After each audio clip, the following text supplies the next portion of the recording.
మాట్లాడరు అసలు. బట్ ఆయనకి ఎలా అంటే ఆ సినిమాని అసలు వదులుకోకూడదు, ఏ విధంగా అయినా నేను ఏదో ఒకటి చేసి సినిమా అనేది తీసేయాలి అన్నట్టు ఆ మెంటాలిటీ ఉన్న వ్యక్తి అనమాట. సో నాకు అందుకే చాలా ఇష్టమైన వ్యక్తి బాలాజీ గారు. అండ్ మా సినిమాకి కూడా ఒక సాంగ్ కూడా రాసేలేదు, లిరిక్స్ సాంగ్ సినిమాకి ఆయన ఒక బ్యాక్ బోన్ అంతే, అండి. అంతే. బాడీ ఎలా అయితే మనం బోన్ బ్యాక్ సపోర్ట్ లేకపోతే నిలబడలేము, ఆయన లేకపోతే ఈ సినిమా లేదు, ఇక్కడ అంతే వచ్చి కదా. మేము ముందు కూర్చోలేము కూడా. ఓకే. అండ్ బాలాజీ గారు అంటే మీరు ఏదో లవ్ సాంగ్ రాసింది, మంచి అంటే మీ లవ్ స్టోరీలో నుంచి తీసుకుని పదాలు రాశారా? అండ్ వచ్చాము. అలా ఏం లేదు సార్, స్టోరీలో చూసుకొని మామూలుగా అంటే అది ముందే నేను రాసి పెట్టుకొని నేను బట్ చిన్న చిన్న చేంజెస్ చేసుకొని ఈ సినిమాకి తగ్గట్టు మార్చాను సార్. ఓకే. అంటే టైటిల్లో థ్యాంక్ యూ డియర్ అని పెట్టారు.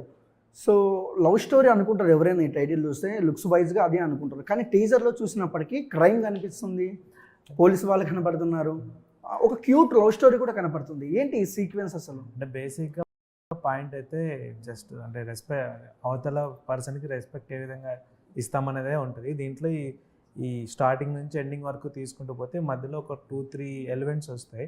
ఆ ఎలిమెంట్స్ మనకు కొంచెం అంటే లైక్ మీరు అన్నట్టు క్రైమ్, సస్పెన్స్, లవ్ అలా వస్తాయి. బట్ అల్టిమేట్గా లాస్ట్కి వచ్చేసరికి ఒక పర్సన్ నుంచి ఇంకొక పర్సన్కి మధ్య ఉండే లవ్ అనేది మెయిన్ పాయింట్ దీంట్లో. సో ఆ లవ్ని మనం ఎక్స్ప్రెస్ చేయడము, చెప్పడము, అవతల వాళ్ళకి మనం ఇంకా జస్ట్ ఒక 1 wordలో చెప్పాలంటే థ్యాంక్ యూ, మనం చేంజ్ చేసేదంతా అంటే తన వల్ల చేంజ్ అయింది, తన కోసం చేంజ్ అయ్యాను, తన వైపు నుంచి ఆలోచించి చేంజ్ అయ్యాను, ఇలాంటి వేరియేషన్స్లో ఒక్కొక్క పర్సన్కి ఒక్కొక్క పాయింట్ ఆఫ్ వ్యూ ఉంటుంది. సో గ్రాటిట్యూడ్ లాగా.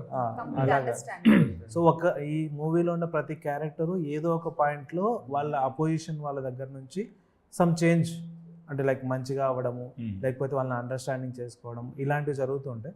జరిగిన టైంలో వాళ్ళు ఎక్స్ప్రెస్ చేసే ఫీలింగ్కి థ్యాంక్ యూ అనేసి ప్రతిదీ. మీ జీవితంలో మీరు ఎవరికి చెప్తారు థ్యాంక్ యూ డియర్ అని? నేను ఫస్ట్ అయితే మా అమ్మ మా నాన్నకే చెప్తాను. రిమైనింగ్ చాలా మంది ఉన్నారు, బట్ ఫస్ట్ అయితే వాళ్ళకే. లైక్ ఎందుకండి?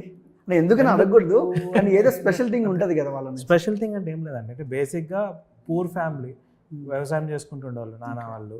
సో ఎడ్యుకేషన్ కూడా సరిగా ప్రాపర్గా మనీ ఇచ్చే పొజిషన్లో ఉండేవాళ్ళు కాదు. సో అలాంటిది ఈరోజు ఇక్కడ దాకా కూర్చొని ఉన్నా అంటే హార్డ్ వర్క్. నాయన వాళ్ళు అంతే, అమ్మ నాన్న అంతే. సో మధ్యలో చాలామంది చాలా విధాలుగా చాలా సపోర్ట్ చేశారు. ఇక్కడ ఉండడానికి చాలామంది బ్యాక్ ఉన్నారు, బట్ మెయిన్ రీజన్ అమ్మ నాన్న అంతే. సో ఆ రోజు వాళ్ళు చదివించలేము కదా అని బ్యాక్ స్టెప్ వేసి ఇక్కడ దాకా వచ్చారు. నేను ఇక్కడ మా పల్లెలోనే ఆగిపోయాను. సో అక్కడి నుంచి బయట హైదరాబాద్ దాకా అడుగేశారంటే ఆ అడుగు ఫస్ట్ వాళ్ళతోనే వచ్చింది. సో ఫస్ట్ థ్యాంక్ యూ వాళ్ళకి ఉంటుంది. ఓకే, సూపర్ అండి. ఇంకా మీరు పెద్ద సినిమాలు చేయాలని మనస్ఫూర్తిగా కోరుకుంటున్నాను. సో నెక్స్ట్ నన్ను హీరోగా పెడదామని మీ మనసులో అనుకుంటారు, కానీ నేను చేయలేను. హీరో ఫ్రెండ్ అయితే చేస్తా. ఓకే, చేద్దామండి. చాలా ఇష్టాలు చేస్తున్నారని నీ మనసులో అనుకోవచ్చు బ్రో. జోక్ చేసా అంతే. లేదండి, ఉండాలి, ఇలాంటి ఫన్ ఉంటేనే సినిమాలో కూడా నడుస్తుంది. అవునా? నేను కామెడీ చేయడం నాకు చాలా భయం అండి, కొంచెం భయం. సీరియస్గా చేద్దాం. ఓకే. అండ్ హీరోయిన్ గారికి వస్తే, సో 2 హీరోయిన్లు ఉన్నారు, ఆ అమ్మాయి కూడా ఉంది, హెబ్బా పటేల్. సో కుమారి 21 మంచి కల్ట్ మూవీస్ ఉన్నాయి అమ్మాయికి. సో ఒక హీరోయిన్ చేసేటప్పుడు సీనియర్ యాక్టరు, సో జూనియర్ చేయాలంటే ఎక్కడో ఒక భయం ఉంటుంది. సో ఆవిడ మనం డామినేట్ చేస్తుందా, లేదంటే ఆవిడకి సీన్స్ ఎక్కువ ఉంటాయా, సో ఏంటేంటో అని ఒక ఇది ఉంటుంది. సో మీరేం చెప్తారు దాని గురించి అడిగితే? నాకు అయితే ఆబ్వియస్లీ భయం లేదండి.